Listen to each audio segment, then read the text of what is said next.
الحمد لله رب العالمين والعاقبة للمتقين والصلاة والسلام على سيد الأنبياء والمرسلين أما بعد فأعوذ بالله من الشيطان الرجيم بسم الله الرحمن الرحيم ان اللہ وملائکتہ یصلون علی النبی یا ایہا الذین آمنوا صلوا علیہ وسلموا تسلیما اللہم صلی علی سیدنا وشفیعنا ونبینا ومولانا محمد بارک وسلم صلوا علیہ صلاۃ وسلام علیک یا رسول اللہ صلاۃ و سلام علیک یا حبیب اللہ صلی اللہ تعالی علیہ وسلم صدق اللہ مولانا العلی العظیم۔ باد توحید کے متوالو، شمع رسالت کے پروانوں، غوث و خواجہ اور رضا کے چاہنے والوں، آئیے سب سے پہلے ہم اور آپ نہایت ہی ادب اور احترام کے ساتھ اپنے اور ساری کائنات کے مرکز عقیدت جناب محمد الرسول اللہ صلی اللہ تعالی علیہ وسلم کی بارگاہ بے کس پناہ میں جس طرح سے میں آپ کو پڑھاؤں میرے ساتھ مل کر بآواز بلند ہدیہ غلامی درود و سلام کے انداز میں پیش کریں۔ پڑھیں الصلاۃ والسلام علیک یا رسول اللہ، اور محبت کے ساتھ پورا مجمع مل کر پڑھے الصلاۃ والسلام علیک یا حبیب اللہ، الصلاۃ والسلام علیک یا نبی اللہ، وعلی آلک وصحابک یا نور اللہ صلی اللہ تعالی علیہ وسلم۔ رب کعبہ کی بارگاہ میں دعا ہے، مولا اپنے حبیب صاحب الاولاد صلی اللہ تعالی علیہ وسلم کے صدقہ دوفیل ہم تمام حاضرین اور سامعین کو تو ماہ محرم الحرام کی برکتوں سے بھرپور مالا مال فرما یا الہ العالمین۔ جنہوں نے شادی کے موقع پر میلاد پاک کی یہ خوبصورت محفل سجائی ہے، میرے کریم اپنے محبوب صلی اللہ تعالی علیہ وسلم کی میلاد پاک کے صدقے اس شادی کو برکتوں سے مالا مال فرما، اور اس نکاح کے ذریعے جو دونوں خاندان آپس میں جڑنے والے ہیں ان میں محبتیں پیدا فرما اور ایک دوسرے کا حق ادا کرنے کی توفیق عطا فرما۔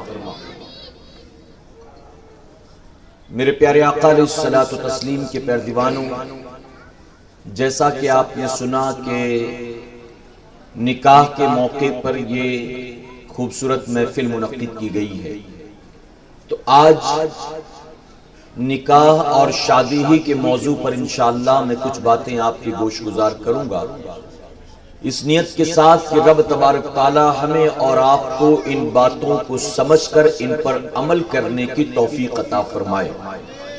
میرے پیارے آقا علیہ الصلوۃ والتسلیم کے پیردیوانوں، نکاح یہ محض کسی رسم و رواج کا نام نہیں ہے، نکاح یہ کسی میوچل انڈرسٹینڈنگ کا نام نہیں ہے، نکاح یہ صرف اور صرف کسی رشتے ناطے کا نام نہیں ہے، بلکہ نکاح اتنی عظیم عبادت ہے کہ حضور اکرم صلی اللہ علیہ وسلم نے اس کی تعریف کرتے ہوئے خود فرمایا کہ جس نے نکاح کیا اس نے آدھا دین مکمل کر لیا۔ تو آپ اندازہ لگائیں کہ اس نکاح کا تعلق ہمارے آدھے دین سے، اب یہ کتنی عظیم عبادت ہوگی۔ دنیا کے دوسرے مذاہب کے ماننے والوں کے نزدیک شادی بیاہ کا مقصد کچھ اور ہوگا، اس کے پیچھے وجہ کچھ اور ہوگی، لیکن ہم اور آپ اسلام کے ماننے والے ہیں۔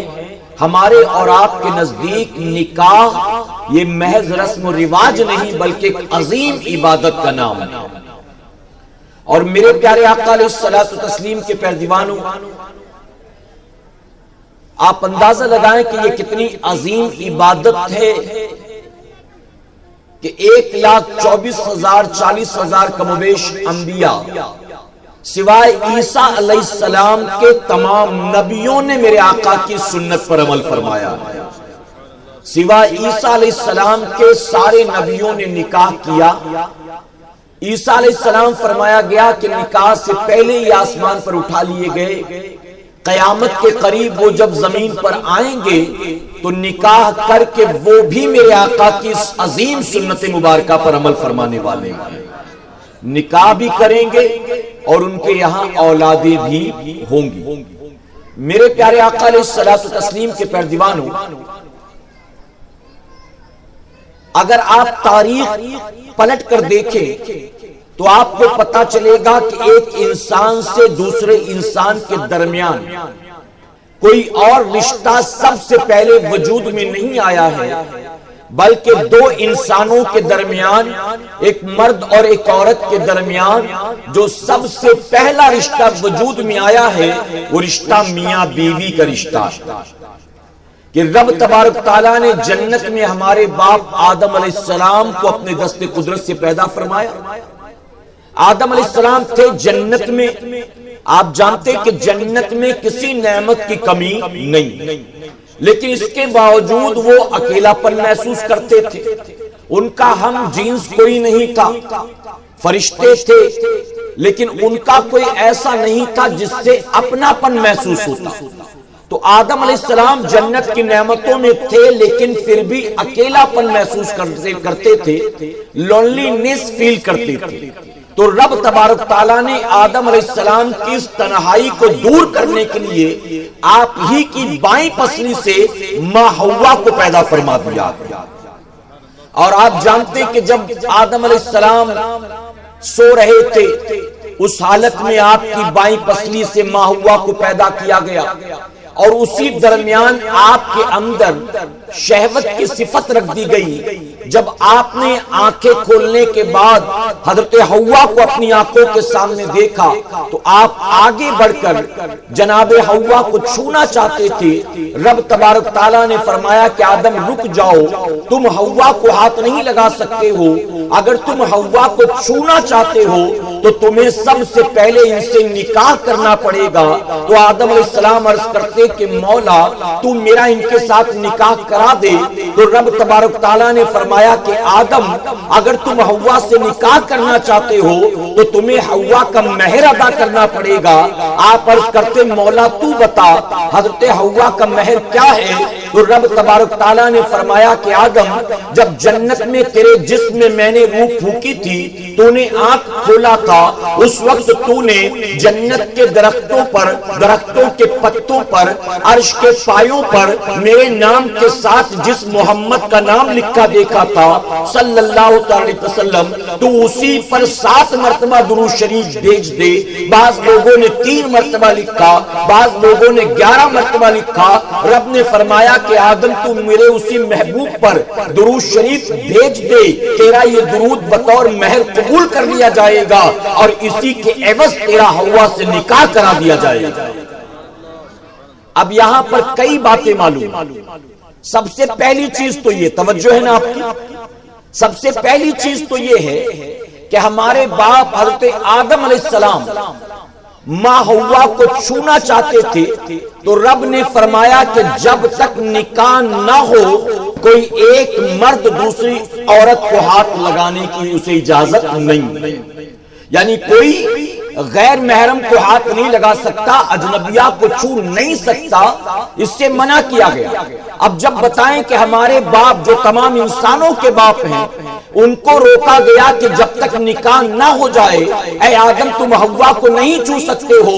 آج ہم اور آپ آدم کے بیٹے, آج ہم اور آپ حوا کے بیٹے, اگر بتاؤ کسی غیر محرم کو, ہم کسی اجنبیہ کو, ہم چاہے اپنی کزن ہو, پڑوسی ہو, کلاس میٹ ہو, بچپن کی دوست ہو, کالج فرینڈ ہو, منگیتر ہو, جان پہچان والی ہو, ساتھ کام کرنے والی ہو, اس کی باہوں میں باہیں ڈالیں, اس کے کندھے میں ہاتھ ڈالیں, اس کے کمر میں ہاتھ ڈالیں, اس کو بائک پر بٹھا لیں, کبھی لورز پوائنٹ پر لے جائیں, کبھی پکنک پوائنٹ پر لے جائیں, کبھی ہوٹل کے بند کمرے میں لے جائیں, کبھی کسی ریسٹورنٹ میں لے جائیں, تو کیا بتاؤ شریعت نے ہماری خاطر اس کی اجازت دے رکھی ہے؟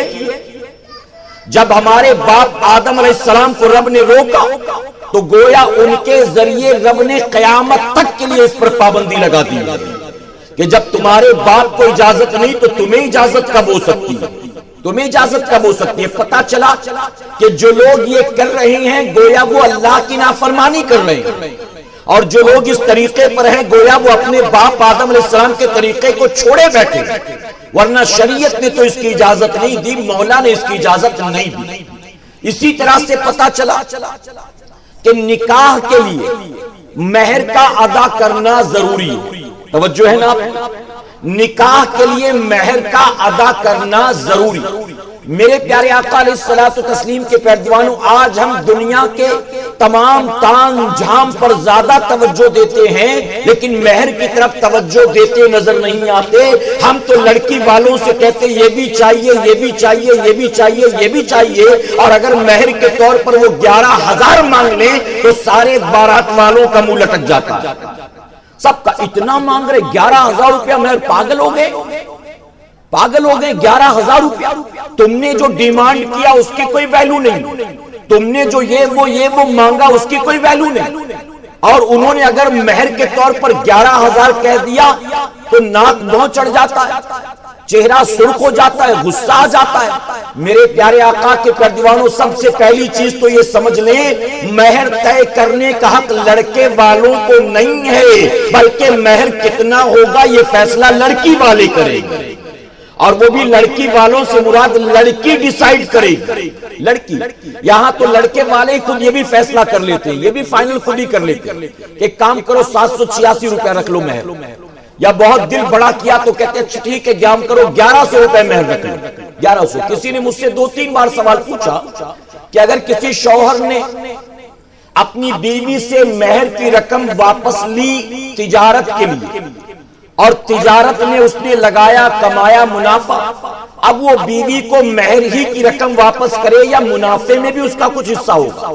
تو میں نے کہا اس سوال کا جواب بعد میں دوں گا, سب سے پہلے بتاؤ کہ مہر کتنا اس نے دیا تھا, آخر کتنا دیا تھا کہ تجارت کے لیے واپس لینا پڑ گیا. میرے پیارے آقا کے پیروانوں, آج ہمارے یہاں پر لوگوں نے فارمیٹ چیک کر رکھا ہے کہ مہر 786 ہونا چاہیے. 786 بسم اللہ کی عدد پوری ہو جاتی, بسم اللہ کی, یا تو بہت زیادہ نسبت کو لے کر چلے تو 11ویں والے کے صدقے چلو 1100 رکھ لیتے. ہم کہتے صرف 786 11ویں والے کی نسبت کیوں؟ ارے پورا قرآن شریف تمہاری سامنے نہیں ہے, صرف بسم اللہ تک ہی بات رہ گئی. پورا قرآن شریف, قرآن مقدس کے اندر 6666 آیات ہیں, اتنا کیوں نہیں مہر رکھ لیتے ہو؟ صرف بسم اللہ تک بات کیوں ہے؟ پورے قرآن کی جتنی آیات ہیں ان کے برابر رکھ لو. وہاں تک نہیں پہنچتا کوئی, اتنا دل بڑا کرنے کی کوشش نہیں کرتی. میرے پیارے آقا علیہ الصلوۃ والتسلیم کے پیروانوں, تو مہر یہ لڑکی کا حق ہے, اس کو طے کرنا لڑکے والوں کا کام نہیں ہے, لڑکی والے طے کریں گے اپنی بیٹی سے کنسلٹ کر کے. سیدنا عمر فاروق اعظم رضی اللہ عنہ کے دور خلافت میں ایک دن آپ جمعہ کے خطبے کے لیے منبر پر کھڑے اور سیدنا عمر فاروق اعظم رضی اللہ عنہ نے اعلان کیا کہ آج عمر مہر کو فکس کر دے گا, چونکہ اب لوگ اپنی مرضی سے منمانی سے جتنا چاہتے مہر ڈیمانڈ کر رہے ہیں. تو اب لوگوں پر بوجھ بن رہا ہے مہر ادا کرنا. اس لیے آج عمر مہر کو فکس کر دے گا. جب سیدنا عمر فاروق اعظم نے مسجد نبوی شریف کے منبر پر کھڑے ہو کر یہ اعلان کیا، باہر ایک صحابیہ کھڑی ہو گئی اور کھڑی ہو کر کہتی کہ عمر ذرا بتا وہ کام جو اللہ اور اس کے رسول نے نہیں کیا کیا وہ کام تو کرے گا؟ اے عمر کیا تو بھول گیا یہ مہر مرد کا نہیں عورت کا حق ہوتا ہے اور تو عورتوں سے ان کا حق چھیننا چاہتا ہے. اتنا سنا سیدنا عمر فاروق اعظم نے، آپ جلال میں نہیں آتے ہیں، رب کا شکر ادا کرتے ہیں کہ میرے کریم تیرا کتنا کرم ہے، آج بھی تیرے حبیب کی امت میں ایسی عورتیں موجود ہیں جو عمر کو محبوب کے خلاف عمل کرنے سے روکا کرتی. تو سیدنا عمر فاروق اعظم نے گویا وہ اپنا آئیڈیا وہیں ڈراپ کر دیا کہ اس کو فکس کرنے کا حق ہمیں نہیں بلکہ یہ تو عورت کا حق ہے، عورت جتنا چاہے مانگ سکتی. اور میں تو مشورہ بھی دیتا ہوں، اگر لڑکی والے ڈیمانڈ کریں کہ فلاں ہال ہی میں شادی کرنا، تم اتنے آدمیوں کے کھانے کا انتظام کرنا، ہمارے 100 آدمی غیر مسلم آئیں گے ان کے لیے ویج کا انتظام کرنا، اسی طرح سے ہم تم سے کچھ نہیں مانگتے، بس یہ کر لینا، یہ کر لینا، یہ کر لینا، کچھ نہیں کہہ کر لاکھوں کا بل بنا دیتے ہیں. میں کہتا ہوں لڑکی والوں کو چاہیے کہ لڑکے والے جتنی ڈیمانڈ رکھ رہے ہیں کم سے کم مہر میں 50% تو وہ بھی ڈیمانڈ کیا کریں، تب سمجھ میں آئے کہ ان کی اوقات و ان کی حیثیت کیا ہے. ورنہ لڑکی والوں سے تو تقاضے پر تقاضے، اور وہ مہر میں بیچارے تھوڑا سا زیادہ بڑھ جائیں تو ناک منہ ٹیڑھا ہو جاتا ہے. تو یہ مہر عورت کا حق ہے اور رب تبارک تعالیٰ نے اس پہلے نکاح میں مہر فکس فرمایا. مہر کو کہا اے آدم تمہیں مہر ادا کرنا ہوگا، اور مہر کے طور پر کیا کرایا گیا؟ چونکہ وہاں دینار و درہم تو نہیں تھا نا، ورنہ آج لوگ کہیں کہ آدم علیہ السلام سے 3 بار درود شریف پڑھایا گیا تو چلو میں 30 بار پڑھ دوں گا، 300 بار پڑھ دوں گا، 3000. وہاں جنت میں کوئی سکہ راج الوقت تو نہیں تھا نا، وہاں کوئی پاؤنڈ ڈالر ریال کا معاملہ تو نہیں تھا. تو وہاں پر اللہ رب العزت نے اپنے حبیب پر درود بھجوایا مہر کے طور پر، اور جانتے ہو اس کی وجہ کیا تھی وہ بھی سن لو. صوفیہ نے بڑی پیاری بات لکھی، رب تبارک تعالیٰ چاہتا تو آدم علیہ السلام سے فرماتا آدم 4 رکعت نماز پڑھ لو مہر ادا ہو جائے گا، آدم 100 مرتبہ سبحان اللہ کا ورد کر لو مہر ادا ہو جائے گا، اے آدم اللہ اکبر کا ذکر کر لو مہر ادا ہو جائے گا. رب نے کچھ اور نہ کرایا بلکہ مہر کے طور پر محبوب پر درود بھجوایا ہے. اس کی وجہ جانتے ہو کیا ہے؟ اس کی وجہ یہ تھی کہ یہ کائنات کا پہلا نکاح تھا، اور اسی نکاح کے ذریعے قیامت تک روئے زمین پر انسان آباد ہونے والے تھے. تو رب تبارک و تعالیٰ چاہتا تھا کہ قیامت تک جتنے انسان آئیں ان سب کے سر پر محبوب کے درود و سلام کا احسان ہو جائے. اور اسی خاطر رب نے فرمایا کہ آدم میرے حبیب پر درود بھیجو، درود بھیجو. میرے پیارے آقا علیہ الصلوۃ والتسلیم کے پیروان آدم علیہ السلام نے درود شریف پڑھا، رب نے نکاح کرا دیا. اب آپ اندازہ لگائیں کہ نکاح یہ اتنا عظیم رشتہ ہے، اتنا خوبصورت رشتہ ہے، آپ نے غور نہیں کیا تو میں آپ کو بتاتا چلوں. ارے جتنے رشتے ہیں ان سارے رشتوں کی بنیاد زمین پر پڑتی ہے، لیکن یہ وہ رشتہ ہے جس کی بنیاد جنت میں رکھی گئی ہے. اولادیں یہاں ہوئی، بھائی بھائی یہاں بنے، باپ بیٹے یہاں بنے، ماں بیٹی یہاں بنی، چچا ماموں یہاں بنے، بھتیجے بھانجے یہاں بنے، اڑوسی پڑوسی یہاں بنے، دوستی یاری یہاں ہوئی. تو سارے رشتوں کی بنیاد زمین پر پڑتی ہے، لیکن میاں بیوی کا رشتہ اتنا خوبصورت رشتہ ہے اللہ نے اس رشتے کی بنیاد جنت میں رکھی. اسی لیے لوگ انگریزی میں کہتے ہیں couples are made in heaven, جوڑے تو جنت میں بنا کرتے ہیں. کہتے ہیں نا جوڑے تو جنت میں بنتے ہیں. ہاں ہاں یقیناً جوڑے جنت ہی میں بنتے ہیں۔ یہ بات اور ہے کہ زمین پر آنے کے بعد ہمیں ڈھونڈنا پڑتا ہے کہ رب نے جو جوڑا بنایا ہے وہ بامبے سینٹرل میں ہی مل جائے گا کہ گرینڈ روڈ تک جانا پڑے گا، کہ باندرا تک جانا پڑے گا، کہ جوگیشوری تک جانا پڑے گا۔ رب نے جس کے ساتھ لکھا ہے ہونا اسی کے ساتھ ہے۔ ہاں البتہ بات یہ ہے کہ ہمیں زمین پر اسے تلاش کرنا پڑتا ہے۔ جیسے رب نے جتنے انسان پیدا کیے سب کی روزی رکھی ہے۔ رب نے انسان نے جتنی مخلوق پیدا کی میرے کریم نے سب کی روزی رکھی ہے، لیکن روزی ڈھونڈنا پڑتا ہے، تلاش کرنا پڑتا ہے۔ منہ کھول کر بیٹھے رہیں تو خود بخود روزانہ لقمے منہ میں نہیں آ کر گرنے والے۔ گھر میں بیٹھے رہیں ہاتھ پیر باندھ کر تو خود بخود زمین سے جو ہے سبزہ اور اناج اگنے والا نہیں ہے، روزی دینے والا اللہ ہے۔ ہاں لیکن تلاش کرنے کا کام بندو ہمارا اور آپ کا ہے۔ اسی طرح سے رشتہ جہاں ہونا ہے یہ فیصلہ رب نے فرما دیا ہے، اب اسے تلاش کرنا یہ ہمارا اور آپ کا کام ہے۔ تو یہ بڑا خوبصورت رشتہ ہے، بات سمجھ میں آ گئی نا؟ اور اس کی بنیاد کہاں رکھی گئی ہے؟ کہاں رکھی گئی؟ جنت میں۔ ڈی جے بجا تھا وہاں بھی، پٹاخے بجے تھے وہاں بھی، لوگ ناچ رہے تھے معاذ اللہ، وہاں یہ تام جھام ہنگامہ اور یہ خرافات تھا، بتاؤ یہ سب تھا۔ میرے پیارے آقا علیہ الصلوۃ والتسلیم کے پیروانوں، آج میں بہت معذرت کے ساتھ کہوں گا، ہم نکاح کرتے ہیں یہ کہہ کر کے نکاح کرنا حضور اکرم صلی اللہ علیہ وسلم کی سنت مبارکہ ہے۔ ہم نکاح کر رہے ہیں کہ یہ عظیم عبادت ہے، ہم نکاح کر رہے ہیں کہ امام الانبیاء کی سنت ہے، لیکن اگر کہوں تو غلط نہیں ہوگا، ہم نے نام لیا ہے نبی کی سنت کا، لیکن شروع سے لے کر آخر تک دیکھیں ہمیں اس نکاح میں سنت تو کہیں نظر نہیں آتی سوائے نکاح کے۔ ہمیں تو یہ پورا کا پورا نکاح جو ہے شروع سے آخر تک خرافات سے بھرا ہوا نظر آتا ہے۔ میرے پیارے آقا کے پیروانوں، آج بھی عیسائیوں کو آپ دیکھیں، اتنی ترقی کے باوجود بھی آج جب عیسائیوں کے یہاں شادی ہوتی ہے تو وہ کہیں ہال میں نہیں کرتے، وہ کہیں کسی ریسٹورانٹ میں نہیں کرتے، اپنے گھر قاضی صاحب کو بلا کر نہیں کرتے، بلکہ آج بھی اپنی چیز پر اس طرح سے قائم ہے کہ عیسائیوں کے یہاں شادی ہو تو ساری بارات والے لڑکی والے سب ایک ساتھ جمع ہو کر آج بھی چرچ کے اندر جاتے ہیں، اور چرچ میں موجود پادری اپنے اعتبار سے ان کی شادی کرواتا ہے۔ لیکن ہمارے یہاں پر اب تو ہم جو ہے مسجد میں امام صاحب کے پاس نہیں جاتے، امام صاحب ہی کو ہال میں بلا لیا کرتے ہیں۔ ہم ان سے کہتے حضرت فلاں ہال میں چلے آنا، ہم نے امام صاحب کو ٹائم دیا کہ حضور مغرب کے بعد نکاح ہوگا، امام صاحب نے کہا میں مغرب پڑھا کر آتا ہوں، نہیں بہت دیر ہو جائے گی، آپ ایک کام کریں مغرب کسی اور کو دے دیں پڑھانے کے لیے،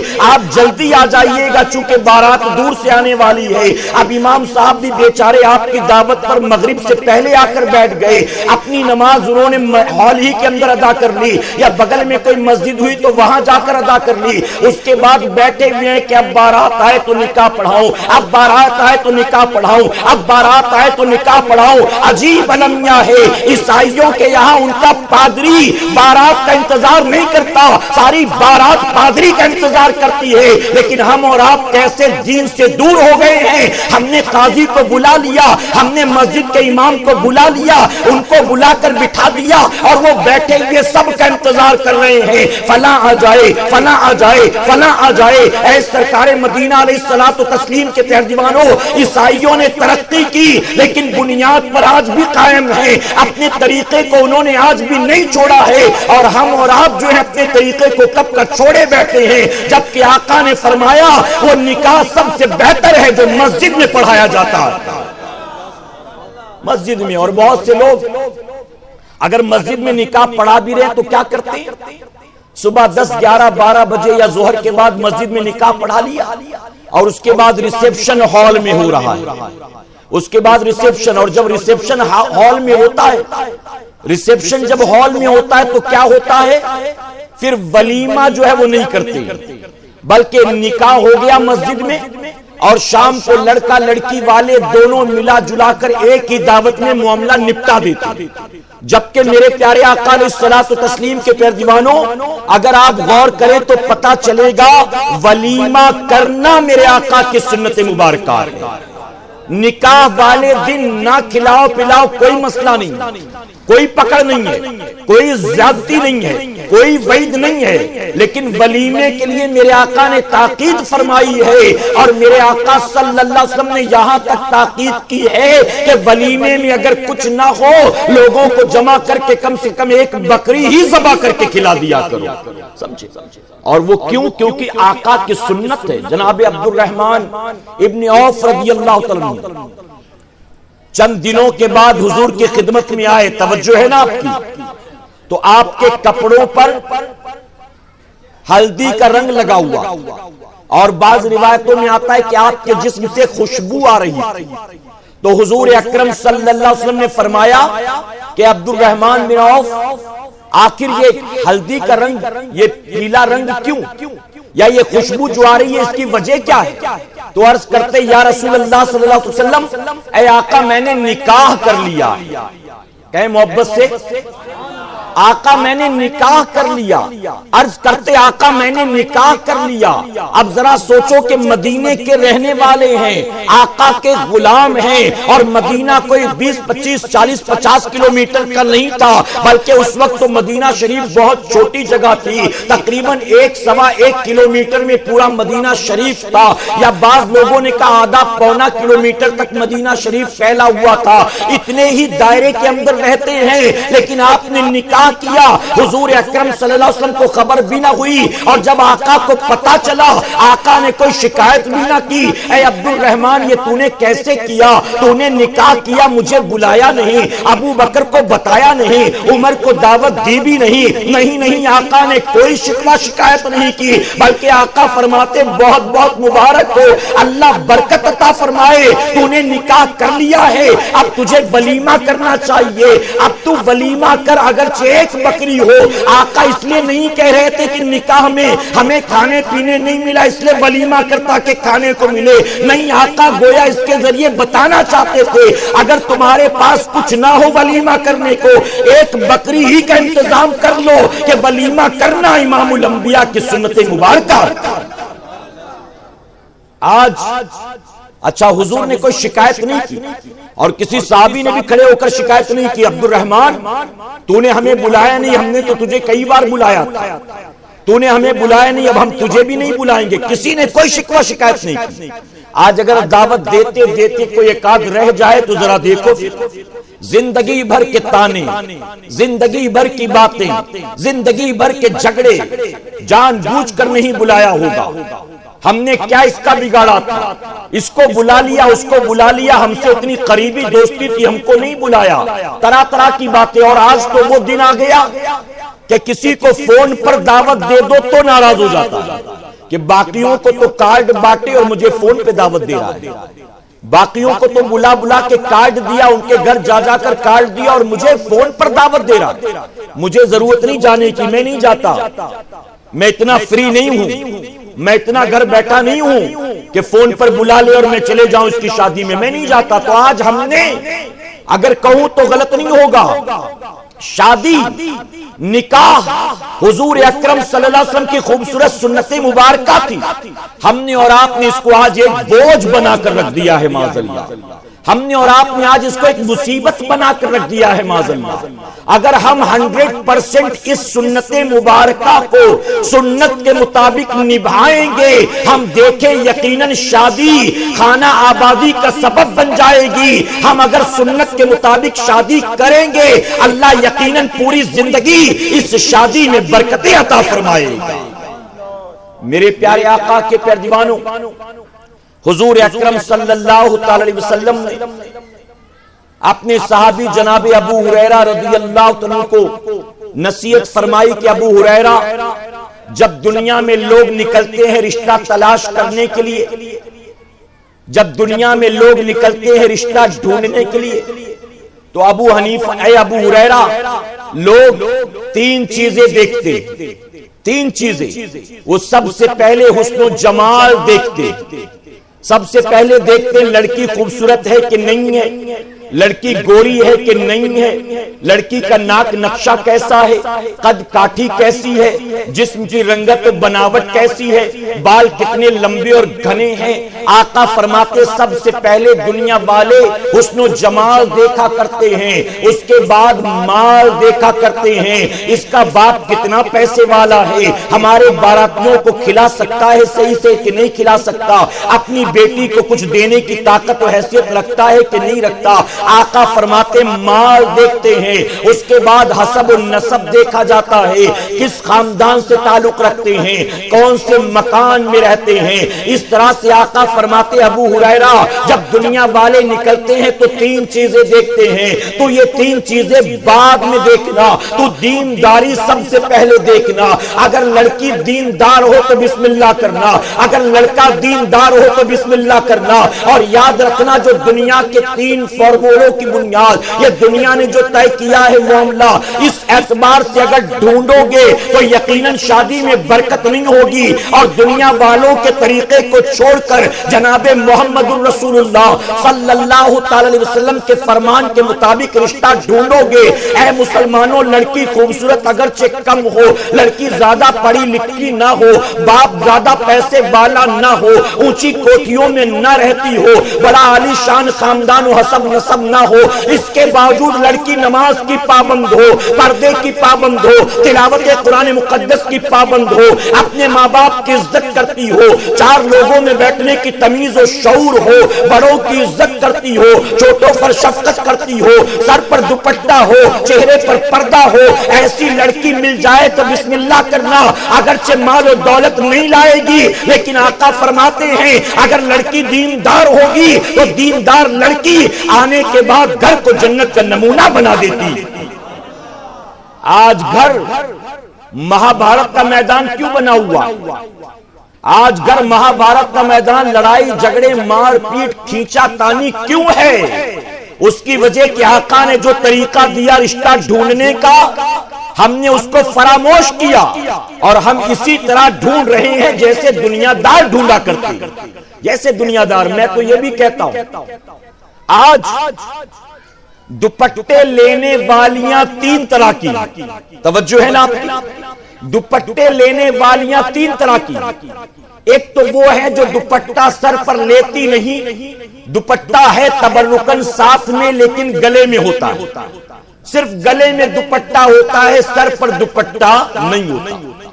دوسری وہ ہے جو دوپٹہ لیتی ہی نہیں، جن کو دوپٹے میں انٹرسٹ ہی نہیں ہے، گھر کا کام کریں تو بن دوپٹے کے، بازار جائیں تو بن دوپٹے کے، اپنے گھر کے باہر بھی جھاڑو لگا رہی تو بن دوپٹے کے، باہر بیٹھ کر برتن دھو رہی تو بن دوپٹے کے، ان کو دوپٹے سے کوئی لینا دینا ہی نہیں ہے۔ اور ایک عورتوں کی وہ جماعت ہے جو دوپٹہ لیتی تو ہے لیکن کبھی گلے میں ڈالا ہے، کبھی کمر میں باندھا ہے۔ اور تیسری کون سی قسم ہے جانتے ہو؟ تیسری قسم ہے ان لڑکیوں کی، ان عورتوں کی جو دوپٹہ سر پر رکھتی تو ہیں لیکن دوپٹہ 5-10-20 سیکنڈ سے زیادہ سر پر رک نہیں پاتا۔ سر پر دوپٹہ لیا، 15 سیکنڈ میں سرک کے نیچے آ گیا، 5-7-10 منٹ پڑا رہا گلے میں، پھر سے اٹھا کے سر پر ڈالا، پھر تھوڑی دیر میں سرک کے نیچے آ گیا، اس کے بعد پھر پڑا رہا گردن میں، پھر سے اٹھا کر سر پر ڈالا، 10-15 سیکنڈ میں پھر سرک کر نیچے آ گیا۔ وہ گویا دنیا کو دکھا تو رہی ہے میں دوپٹہ لے رہی ہوں، دوپٹہ سر پہ ٹکتا ہی نہیں ہے، میں دوپٹہ رکھنا تو چاہتی ہوں، دوپٹہ سر پہ ٹکتا ہی نہیں ہے۔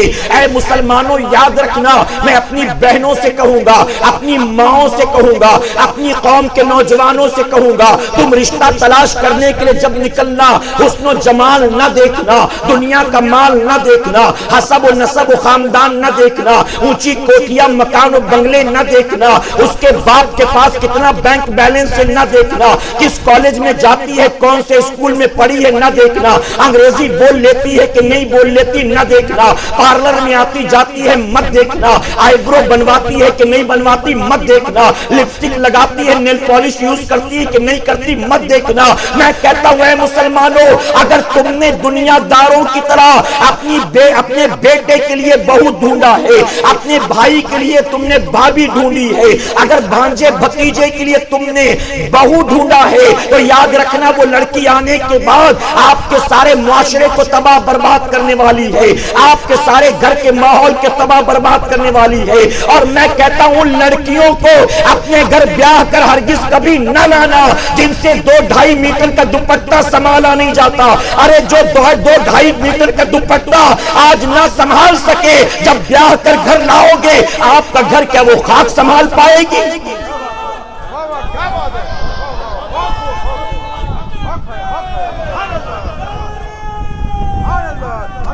2-2.5 میٹر کا دوپٹہ جس سے نہ سنبھالا جائے اپنے شوہر کو کیسے سنبھالے گی؟ ساس سسر کی خدمت کیسے کرے گی؟ ارے ساس سسر شوہر گھر گھر کا ماحول تو بڑی چیز ہے۔ میں کہتا ہوں جس سے 2-2.5 میٹر کا دوپٹہ نہ سنبھالا جاتا ہو آپ کی آنے والی نسلوں کو وہ کیسے سنبھالنے والی ہے بھلا بتاؤ؟ خود بھی بے حیا، خود بھی بے پردہ، خود بھی بے غیرت، خود بھی بازاروں میں نکلے تو اڑیاں، بازاروں میں نکلے تو بن دوپٹہ، بازاروں میں نکلے تو چہرہ بال سب کھول کھال کے، ذرا سوچو وہ اپنی نسلوں کو کیا تربیت دے گی۔ اسی لئے میں کہتا ہوں نہ دیکھو کتنی پڑھی لکھی ہے، نہ دیکھو کتنی حسین و جمیل ہے، نہ دیکھو بال کتنے کالے گھنے اور لمبے ہیں، نہ دیکھو کہ آئیبرو آنکھیں کتنی خوبصورت ہے، نہیں یہ ساری چیزیں ایک طرف رکھ دو۔ آقا نے فرمایا دینداری دیکھو۔ اب نبی کے فرمان پر عمل کرتے ہوئے اگر دینداری دیکھو گے، میں کہتا ہوں عمل کر کے دیکھو، یقیناً رب تبارک تعالی محبوب کے فرمان کے صدقے برکت بھی عطا فرمائے گا، عزت بھی عطا فرمائے گا۔ آپ نکلے اپنے بیٹے کے لیے لڑکی ڈھونڈنے تو سب سے پہلے پرائرٹی دینداری۔ آپ نکلے اپنی بیٹی کے لیے لڑکا ڈھونڈنے تو سب سے پہلے پرائرٹی دیندار ہو، دیندار ہو۔ آج تو لوگ داڑھی والوں سے اپنی بیٹی بیاہنا پسند نہیں کرتے، اللہ ماشاءاللہ داڑھی والوں سے نہیں پسند کرتے۔ میں کہتا ہوں داڑھی والوں سے اتنی نفرت کیوں ہے آپ کو؟ داڑھی والے کیا بتاؤ، داڑھی والا اگر ہے تو مجرم ہے، گناہگار ہے۔ دنیا میں جتنے بھی حادثات ہو رہے ہیں، معاملات ہو رہے ہیں، چوری چماری میں جتنے تہاڑ جیل میں اور سینٹرل جیل میں پڑے وہ سارے داڑھی والے ہیں۔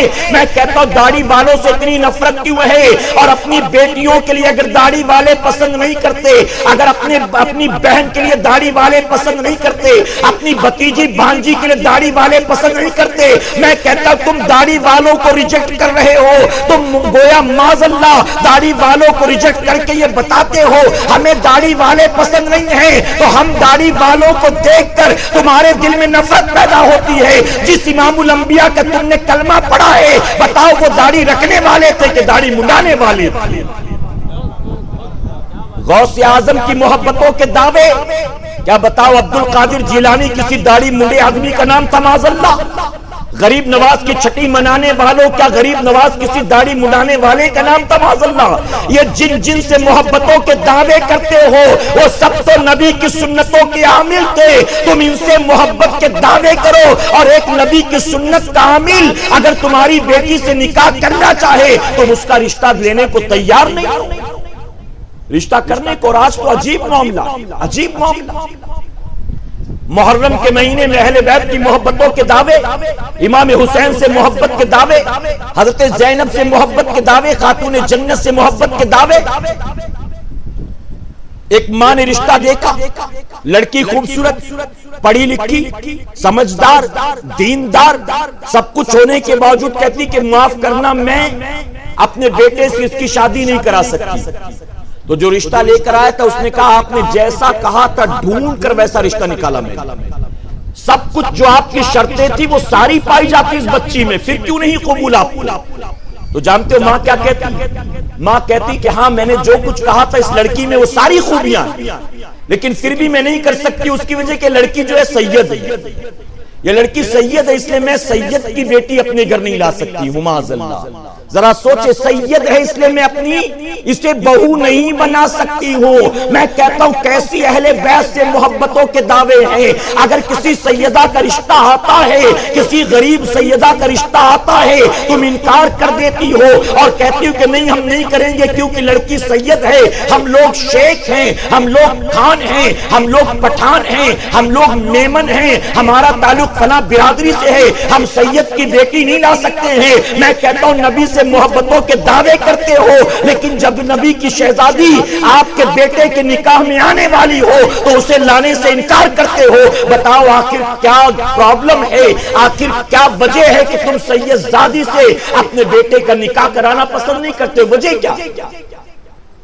میرے پیارے آقا علیہ الصلوۃ والتسلیم کے پیروانوں، تو سب سے پہلا اسٹیپ جو ہے وہ ہے رشتہ ڈھونڈنے کا۔ اب رشتہ مل گیا، میں ڈیٹیل میں نہیں جاتا ہوں، میں تیزی سے آگے بڑھ رہا ہوں۔ رشتہ مل گیا، اب رشتہ ملنے کے بعد دونوں خاندانوں میں آپس میں بات طے کر لی جائے کہ ہم نے اپنے بیٹے کے لیے آپ کی بیٹی کو پسند کر لیا، یا لڑکی والے کہ ہم نے اپنی بیٹی کے لیے آپ کے لڑکے کو پسند کر لیا۔ اسے کہتے ہیں عام عوام کی زبان میں، عام عرف میں کہتے ہیں اسے منگنی کرنا۔ اسے کیا کہتے ہیں؟ منگنی۔ اب منگنی سے مراد ہے صرف بات طے ہو جائے، اور بات طے ہو جانے سے مراد یہ ہے کہ اب لوگوں میں اعلان کر دیا جائے اس بات کا کہ بھائی فلاں صاحب نے اپنے بیٹے کی منگنی کر دی ہے فلاں کی بیٹی سے، یا فلاں کی بیٹی کی منگنی ہو گئی فلاں کے بیٹے سے۔ اور اس کا عام اعلان کرنے کی وجہ یہ ہے کہ اب ان کے گھر رشتے آنے بند ہو جائیں۔ حضور صلی اللہ علیہ وسلم فرماتے ہیں جو منگنی پر منگنی کرے وہ ہم میں سے نہیں، یعنی جہاں منگنی طے ہو جائے وہاں اب جانے کی ضرورت نہیں ہے۔ ہم نے دیکھا بہت سے لوگ یو پی کی زبان میں اسے کہتے بھیڑ مارنا۔ منگنی نہیں ہوئی تھی تب تک کوئی پوچھتا نہیں تھا، اور منگنی ہو گئی پتا چلا تو گھر کے چکر لگانے لگ گئے۔ ارے ہم کو بتانا تھا، ہمارے پاس تو اس سے اچھا رشتہ تھا، ہم کو بتانا تھا، ہمارے پاس تو اس سے اچھا رشتہ تھا، تم نے وہاں کیوں کرا دیا؟ اب گویا ان کے دل میں وہ لالچ پیدا کرتے ہیں، وہ چاہے لڑکی والوں کے دل میں ہو چاہے لڑکے والوں کے دل میں ہو، لالچ پیدا کی جاتی۔ جبکہ میرے آقا نے فرمایا منگنی پر جو منگنی کرے وہ ہم میں سے نہیں، اور منگنی اسی لیے ہے اعلان ہو جائے تاکہ ان کے گھر رشتے آنے بند ہو جائے۔ ٹھیک ہے میرے پیارے آقا کے پیروانوں، آج ہمارے یہاں پر منگنی کم شادی جیسا ہو گیا ہے معاملہ۔ منگنی کم شادی، باقاعدہ منگنی والے دن لڑکے والے 100 150 200 آدمی کو لے کر آتے ہیں، اسٹیج لگتا ہے، منڈپ لگتا ہے، 250 300 آدمیوں کا کھانا بنتا ہے۔ اب تو اتنی ترقی ہو گئی کہ لوگوں نے باقاعدہ منگنی کے کارڈ چھاپنے شروع کر دیے، انوائٹ کرنا شروع کر دیا، اور اس طرح سے سینکڑوں لوگوں کو جمع کرتے ہیں اور منگنی میں ہزاروں روپے خرچ ہو جاتے ہیں۔ ایک منگنی میں میں بھی گیا تھا، میرے پیارے آقا کے پیروانوں، ہزاروں نہیں لاکھوں کا خرچ تھا، مجھے پتا نہیں کوئی لے کر ساتھ چلا گیا۔ وہاں پہنچا تو جب میں نے سارا تام جھام دیکھا تو دیکھنے کے بعد میں نے کہا بھائی لڑکی والے بھی موجود ہیں، لڑکے والے بھی موجود ہیں، لڑکا لڑکی بھی موجود ہیں، بس قاضی صاحب کی کمی ہے، ان کو بلا لیتے تو منگنی کے خرچے میں اچھا خاصا نکاح ہو جاتا یار۔ تو تم نے منگنی میں اتنا خرچ؟ جواب ملا کہ لڑکے والے بہت پیسے والے۔ تو میں نے کہا لڑکے والے اگر بہت پیسے والے تو کسی غریب کی بیٹی تو نہیں لائے ہوں؟ تو جواب ملا کہ نہیں، لڑکی والے ان سے زیادہ پیسے والے، ان سے زیادہ پیسے والے۔ اور ایسا ہوتا ہے نا، کوئی دولت مند بھلا کسی غریب کی بیٹی لانا پسند کرے گا؟ پسند کرے گا؟ ہرگز پسند نہیں کرے گا۔ ہاں میرے پیارے آقا علیہ الصلوۃ والتسلیم کے پیروانوں، تو لوگ اب منگنی میں اپنا اسٹیٹس دکھاتے ہیں، شادی میں موقع ہوتا ہے لوگوں کو اپنی حیثیت دکھانے کا، لوگ بہانے تلاش کرتے ہیں، موقع ملا ہے اب لوگوں کو بتانا ہے کہ ہم کتنے دولت مند ہیں، ہم کتنے شاہ خرچ ہیں، ہمیں اللہ نے کتنی دولت سے نوازا ہے۔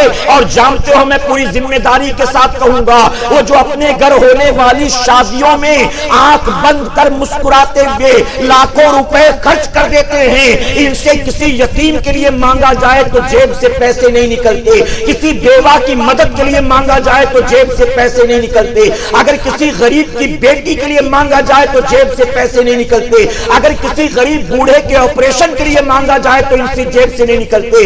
ارے مسجد تعمیر ہوتی ہے شروع سے آخر تک، ان کی جیب سے اللہ کے گھر کے لیے پیسہ نہیں نکلتا ہے، ان کی جیب سے ہمارے مدارس کے لیے پیسہ نہیں نکلتا ہے۔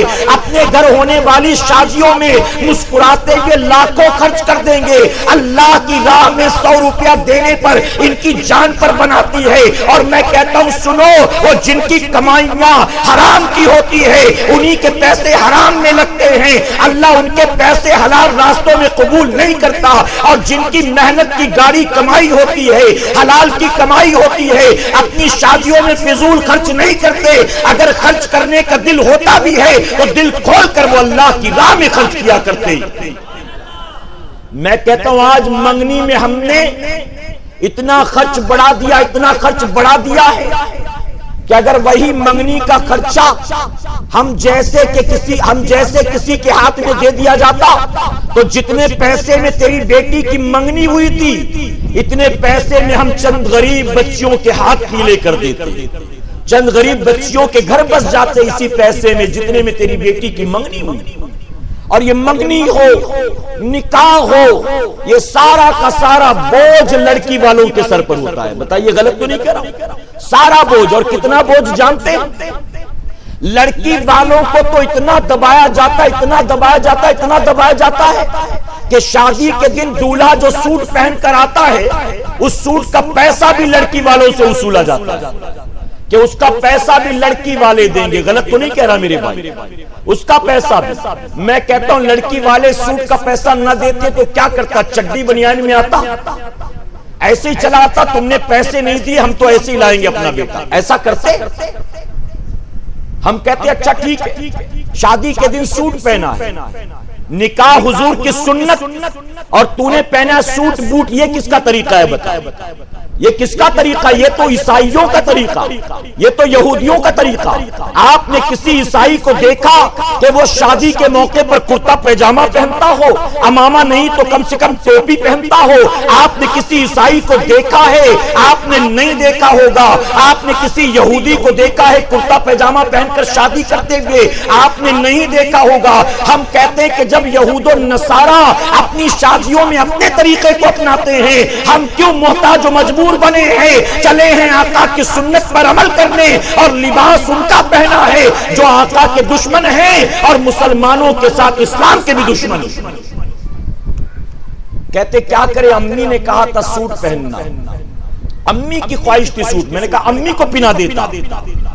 امی کو بڑا شوق تھا کہ بیٹا شادی میں سوٹ پہنے، امی کو بڑا شوق تھا۔ کاش ماں کو یہ شوق ہوتا کہ شادی کے دن میں اپنے بیٹے کے سر پر امامہ شریف دیکھوں، کاش ماں کو یہ شوق ہوتا کہ میرا بیٹا تو زندگی بھر سوٹ بوٹ پہنتا رہا، بیٹا نکاح والے دن تو پیجامہ کرتا پہنے گا، نکاح والے دن تو اللہ کے حبیب کی سنت پر عمل کرے گا۔ اور یاد رکھنا سوٹ بوٹ پہن کر تھوڑی دیر کے لیے تمہیں لگتا ہے تم جنٹل مین بن جاتے ہو، حقیقت تو یہ ہے نبی کی سنت پر اگر نکاح کے دن عمل کرو گے وہاں مجمع اگرچہ ہزاروں کا ہوگا، رب تبارک تعالیٰ محبوب کی سنت کے صدقے دولہے کے چہرے کو نور عطا فرمائے گا۔ لیکن چلے یہود و نصارہ کے طریقے پر، میں کہتا ہوں نکاح میں شروع سے لے کر آخر تک جتنا تام جھام، وہ تھوڑی دیر جب قاضی صاحب نکاح پڑھاتے ہیں وہی چیز اسلامک نظر آتی، باقی کچھ تو اسلامک نظر نہیں آتا ہے۔ نظر آتا ہے کچھ؟ کون سی چیز اسلامک ہے اس میں بتائیے؟ شروع سے آخر تک منگنی ہو گئی، اب منگنی جو ہو رہی کیسے ہوتی میں نے بتایا، طریقہ کیا ہے وہ میں نے آپ کو بتایا۔ ہمارے یہاں منگنی جب ہوتی ہے خاص کر کے بامبے کے کلچر تو منگنی کا مطلب ہوتا ہے لڑکے اور لڑکی کو گویا دونوں خاندانوں کی طرف سے لرننگ لائسنس مل گیا کہ بیٹا شادی 6 مہینے کے بعد ہوگی، ابھی سے ٹریننگ شروع کر دو، ملتے جلتے رہا کرو، کبھی گھوما پھرا کرو، کبھی ریسٹورنٹ میں جایا آیا کرو۔ غلط تو نہیں کہہ رہا ہوں؟ گویا دونوں خاندان کی طرف سے لرننگ لائسنس مل گیا کہ شادی 6 مہینے کے بعد ہوگی، ٹریننگ ابھی سے شروع کر دو۔ اور کبھی مان لو لڑکا اچھے خاندان سے تعلق رکھتا ہے، خود جرت نہیں کرتا، خود پہل نہیں کرتا تو منگنی کے 2-3 دن کے بعد میں لڑکی کی ماں ہی دروازہ کھول دیتی، وہ خود فون کرے گی، بیٹا 3 دن ہو گئے میں انتظار کر رہی تھی، تم نے فون نہیں کیا تو آج مجھے مجبوراً کرنا پڑا۔ اب تو بیٹا رشتہ ہو گیا، کبھی کبھی فون کیا کرو، کبھی کبھی حال چال پوچھ لیا کرو، اچھا بتاؤ اس رشتے سے تم خوش ہو نا؟ امی ابا تو خوش ہے نا؟ اب بات کرتے کرتے کہے گی بیٹا 1 منٹ رکو، دیکھو شہناز بھی آ گئی، اس سے بھی بات کر لو۔ اب وہ اپنی بٹیا کے والے موبائل کر دے گی کہ لو اس سے بھی بات کر لو، اور جیسے بیٹی نے فون لیا اماں کسی نہ کسی بہانے وہاں سے ہٹ جائے گی، اور ہٹنے کا مطلب یہ کہ بیٹی راستہ کلیئر ہے، اب میں نے دروازہ کھول دیا ہے، تجھے آگے بڑھنا ہے، اب میرا کام ہو گیا، اب آگے تجھے ہمت کرنا۔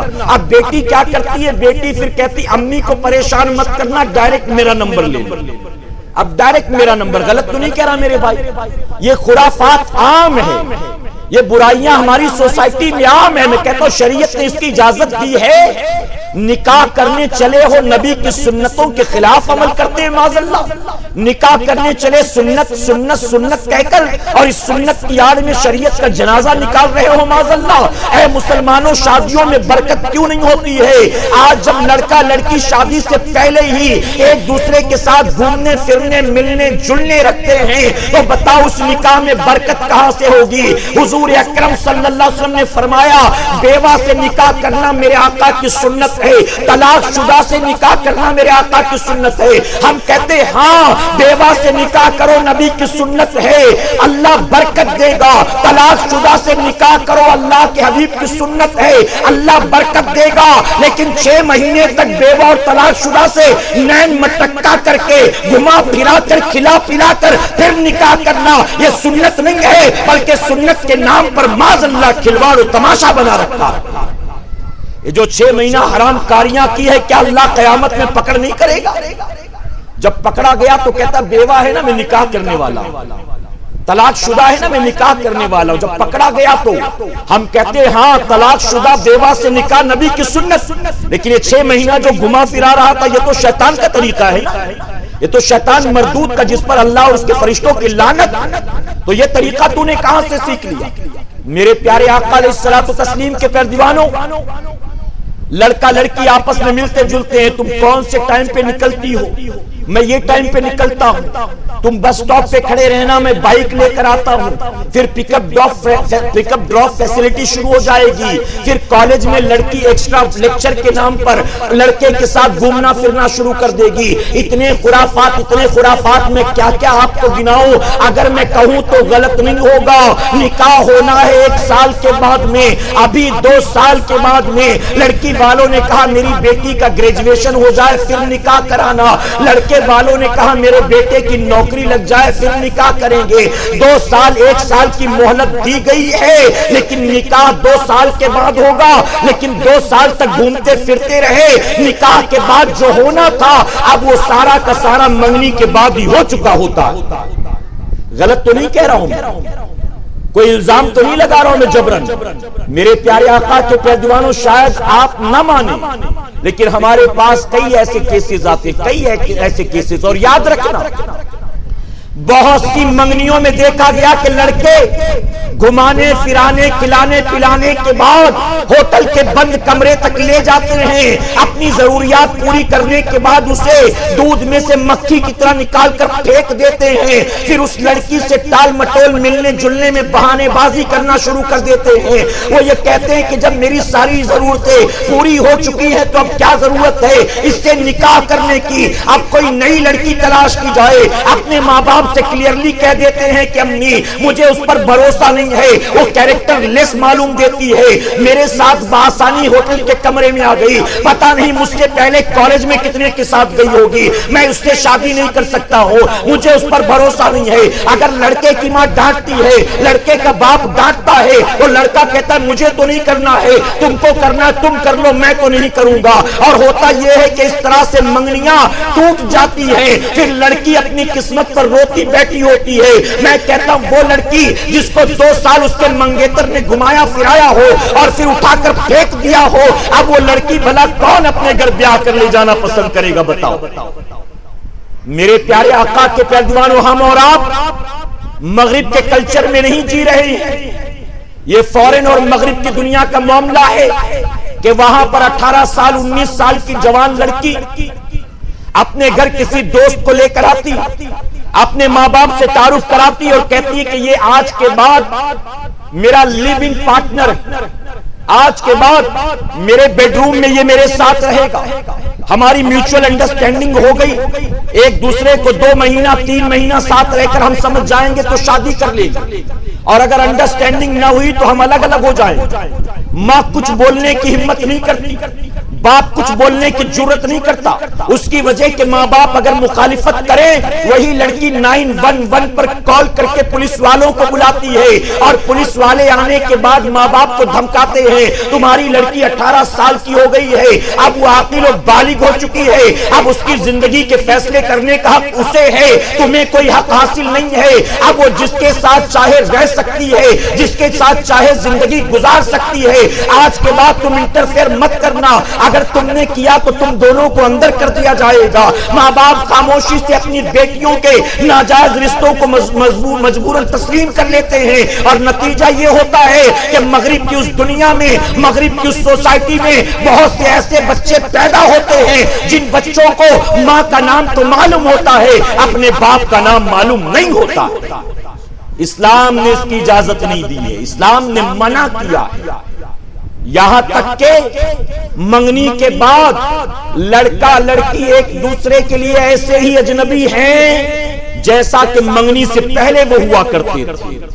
یہ رشتہ جڑے گا تو کب ایک دوسرے کے قریب آ سکتے ہیں، تو کب منگنی کے بعد نہیں، اس وقت آ سکتے ہیں جب آپس میں ان کا نکاح ہو جائے گا، نکاح ہو جائے گا۔ میرے پیارے آقا کے پیروانوں، ہمارے یہاں شادیوں میں طرح طرح کی رسمیں، عجیب عجیب رسمیں ہیں، ایسی ایسی رسمیں کہ جن کا اسلام سے دور دور تک کوئی تعلق نہیں، اور وقت کے ساتھ یہ خرافات بڑھتے چلے جا رہے، کم ہونے کا نام نہیں لے رہے، وقت کے ساتھ خرافات بڑھتے چلے جا رہے ہیں۔ میں آپ کو بتاؤں، حیرت ہوتی، کل میں گجرات میں تھا، توجہ ہے نا، کل رات میرا پروگرام گجرات میں، ملاقات ہوئی کمیٹی والوں سے، ان لوگوں نے مجھے بتایا کہ ہماری کمیٹی والے جو ہے نا وہ شادی میں بیڈ ڈیکوریٹ کرنے کا کام کرتے ہیں، شادی میں ہم بیڈ ڈیکوریٹ کرتے ہیں، اور اس کا جو پیسہ جمع ہوتا ہے اس پیسے سے سال میں ایک بار پروگرام رکھتے ہیں،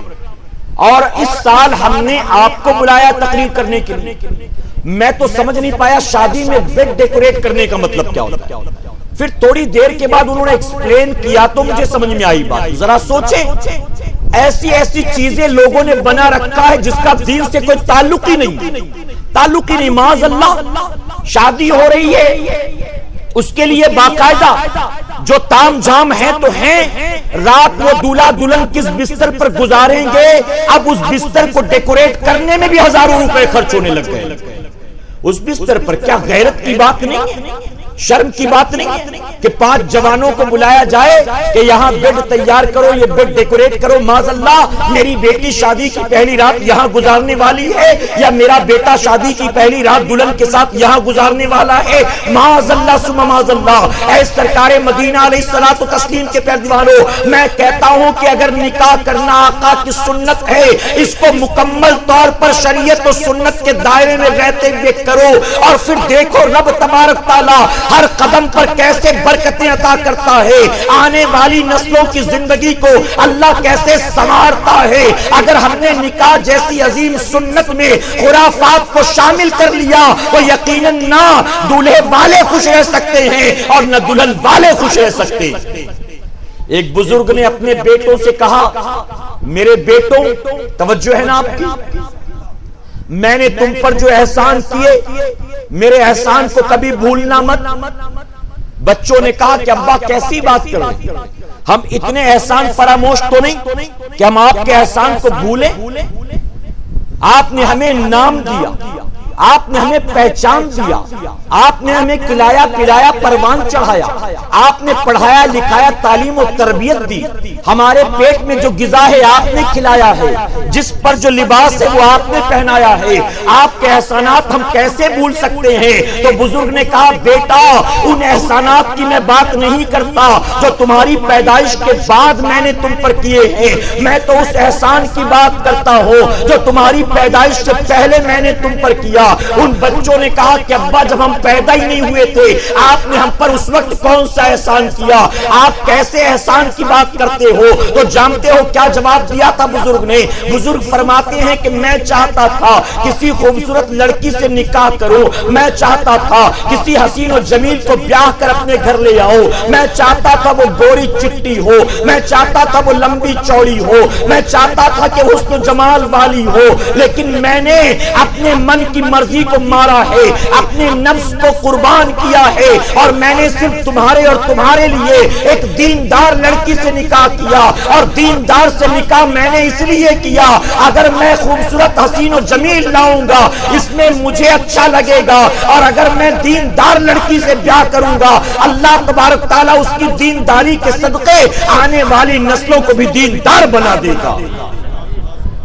تو میرے پیارے آقا کے پیروانوں یہ وہ باتیں ہیں جن کا ہمیں اور آپ کو پوری زندگی خیال رکھنا ہے، کہیں انشاءاللہ۔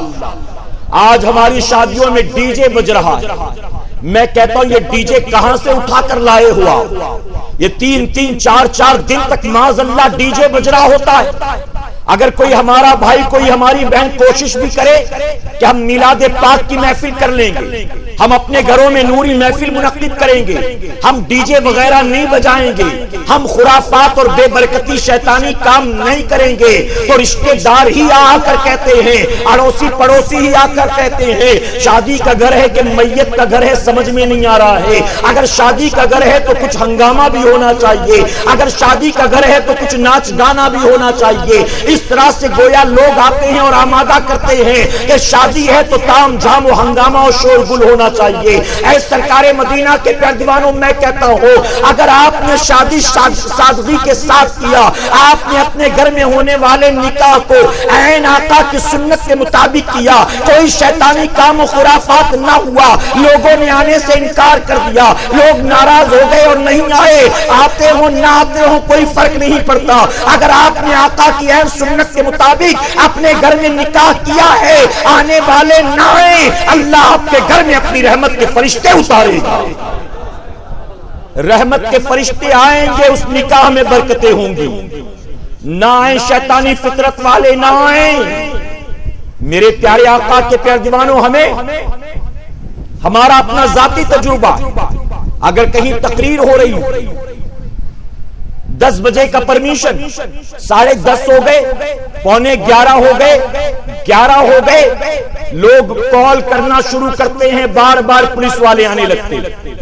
لیکن ہم نے شادیوں میں دیکھا کسی کے یہاں رات کے 3 بجے تک ڈی جے بجے کوئی شکایت نہیں کرتا، کوئی کمپلین نہیں کرتا ہے کہ اس کی وجہ کیا ہے، اس کے یہاں شادی ہو رہی ہے میں کمپلین کروں گا، اگلے مہینے میرے گھر شادی ہونے والی ہے پھر یہ کمپلین کرے گا، تو حمام میں سارے ننگے ہیں، اس کے یہاں بھی ہو رہا ہے کرنے دو، ہمارے یہاں بھی ہونے والا ہے۔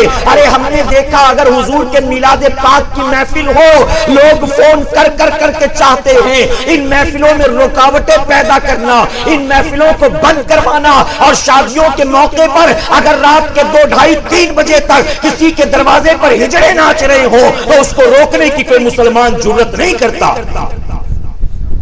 میرے پیارے آقا علیہ الصلوۃ والتسلیم کے پیارے دیوانوں، تو یہ ڈی جے لگانا بتاؤ کس کا طریقہ؟ یقیناً یہ طریقہ شیطان مردود کا۔ یزید پلیت کے محل سے ناچ گانے کی آواز آتی تھی، امام حسین نے گوارا نہ کیا، جناب امیر معاویہ کا بیٹا ہے، مسلمان ہے، اور مسلمان کے گھر سے ناچ گانے کی آواز آئے، امام حسین اس کے مقابلے پر آ گئے، یا تو تیرا یہ ناچ گانا بند ہوگا یا تو حسین اپنی جان قربان کر دے گا اس کو بند کروانے کے لیے۔ اے مسلمانوں میں پوچھتا ہوں، یزید پلیت کے محل سے ناچ گانے کی آواز آئے، امام حسین اسے گوارا نہ کرے سننا، آج ہم حسینیوں کے گھروں سے جب ناچ گانے کی آواز آتی ہے کیا دل حسین کو تکلیف نہیں پہنچتی ہوگی؟ کیا امام حسین کو تکلیف نہیں پہنچتی ہوگی؟ حضور اکرم صلی اللہ علیہ وسلم نے فرمایا جس گھر سے ناچ گانے کی آواز آتی اس کے آس پاس موجود 40 گھروں سے اللہ اپنی رحمت کو اٹھا لیتا ہے. ایک گھر سے ناچ گانے کی آواز آئے تو 40 گھروں سے رحمت اٹھا لی جائے. ہمارا تو گھر گھر سینما گھر بنا ہوا ہے. ہر گلی کوچے سے ناچ گانے کی آواز آ رہی ہے. بن ڈی جے کے شادی نہیں ہوتی, بن بینڈ باجے کے ہمارے یہاں بارات نہیں نکلتی.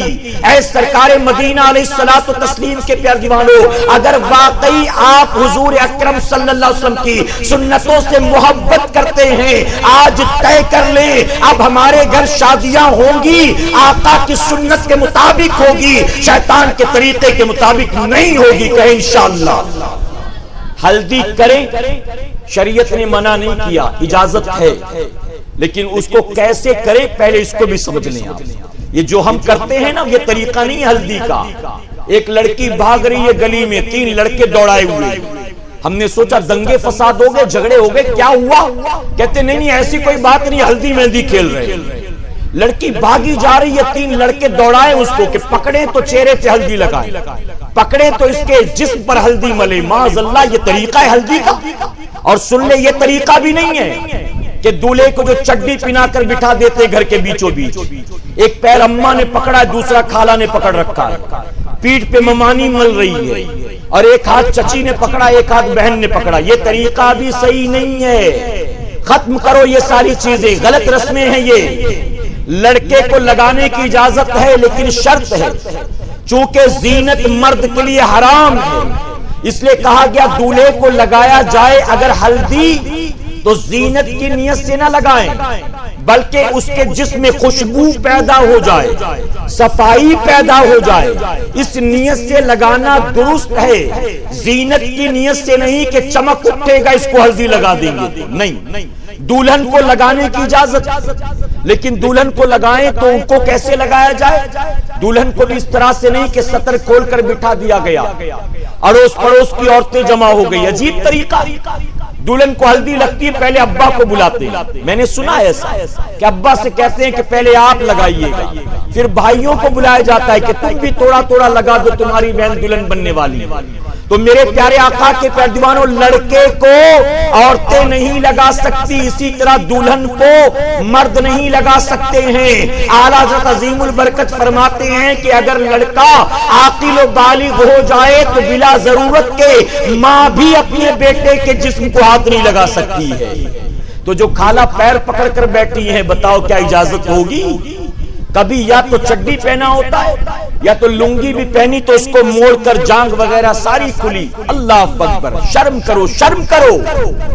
آقا کی سنت پر عمل کرنے نکلے ہو, پہلے ہی بے برکتی کے دروازے, پہلے ہی اللہ اور اس کے رسول کی نافرمانی. ختم کرو اس کو میرے پیارے آقا کے پیارے دیوانوں. اسی طرح مہندی کی اگر بات کی جائے, مہندی لڑکا چاہے تو سر کے بالوں میں لگا سکتا, داڑھی میں لگا سکتا ہے اگر داڑھی والا ہے تو سنت ہے, لیکن لڑکے کو ہاتھ پیر میں مہندی لگانے کی اجازت نہیں ہے. خاص کر کے یو پی والے سن لیں, میں بھی چونکہ یو پی والا ہوں اس لیے برا نہیں مانیے گا. تو لڑکے دولہے کو نہیں لگا سکتے. امی ضد کر رہی تھی تو میں نے اتنا لگا لیا, میں رات کو سو گیا آپا نے اتنا لگا دیا. یہ ساری بہانے بازی ہوتی ہے, ساری بہانے بازی ہوتی ہے. سونے سے پہلے ہی وارننگ دے دے, اگر کسی نے مہندی میرے ہاتھ پیر میں لگا دی تو پھر نکاح وہی پڑے گا, میں تو نہیں پڑھنے والا.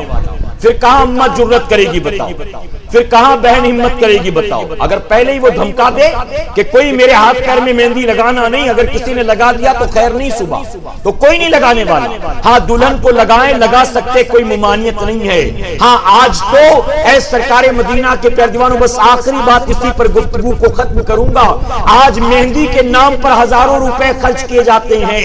آج تو باقاعدہ مہندی لگانے والیوں کو بلایا جاتا ہے, 5,000 کوئی لے رہا ہے, 15,000 کوئی لے رہا ہے, 25,000 کوئی لے رہا ہے, اور لوگ اس میں بھی فخر محسوس کرتے ہیں. ہم نے مہندی لگانے کے لیے فلاں ڈیزائنر کو بلایا ہے, ہم نے مہندی لگانے کے لیے فلاں پارلر سے بیوٹیشن کو بلایا ہے.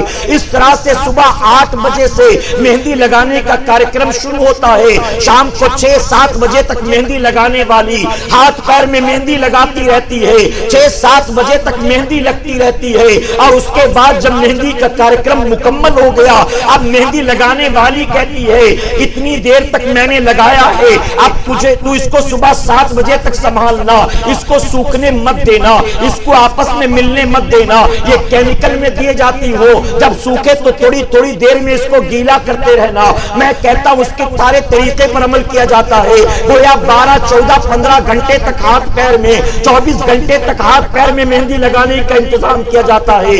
اس مہندی کے چکر میں ظہر قضا ہو گئی, عصر قضا ہو گئی, مغرب قضا ہو گئی, عشاء قضا ہو گئی, فجر قضا ہو گئی. ہاں جب یہ دلہن بن کر آتی ہے ہال کے اندر, اس کی مہندی کی رنگت کو جب بوڑھیاں دیکھتی ہیں کہتی کہ اس کی مہندی کا رنگ اچھا چڑھا ہے, اس کی ساس اس کو بہت چاہے گی, اس کی مہندی کتنی لال ہوئی ہے, اس کا آدمی اس کو بہت چاہے گا. میں کہتا ہوں تو نے مہندی کے رنگ کو دیکھا تو کہا اس کی ساس چاہے گی, اس کا شوہر چاہے گا. کاش تو نے مہندی کے چکر میں اپنی نمازیں قضا نہ کی ہوتی, اگر تو نے نمازوں کی حفاظت کی ہوتی, سج دھج کر ہال میں آتی, مہندی کا رنگ تھوڑا پھیکا بھی ہوتا, لیکن نمازوں کی برکت سے اللہ دلہن کے چہرے کو نور عطا فرماتا.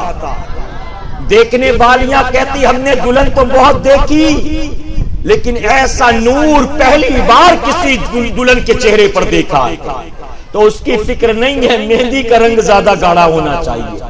یہ ساری چیزیں ختم کریں, خرافات کو ختم کریں, جھوٹے رسم و رواج کو ختم کریں.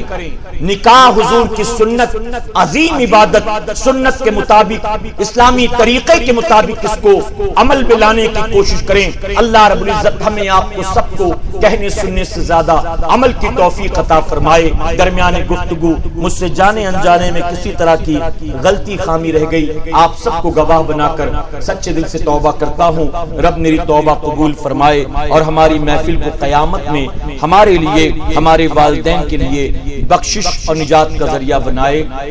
وما علینا الا البلاغ. رسالت کے پروانوں ہر سنیچر کو بعد نماز عشاء سنی دعوت اسلامی کے عالمی مرکز اسماعیل حبیب مسجد میں سنی اجتماع ہوتا ہے. آپ حضرات پابندی کے ساتھ اس میں شرکت فرمائیں. سنی دعوت اسلامی کی website sunni dawat islami.net پر وزٹ کریں اور بہت ساری دینی معلومات حاصل کریں.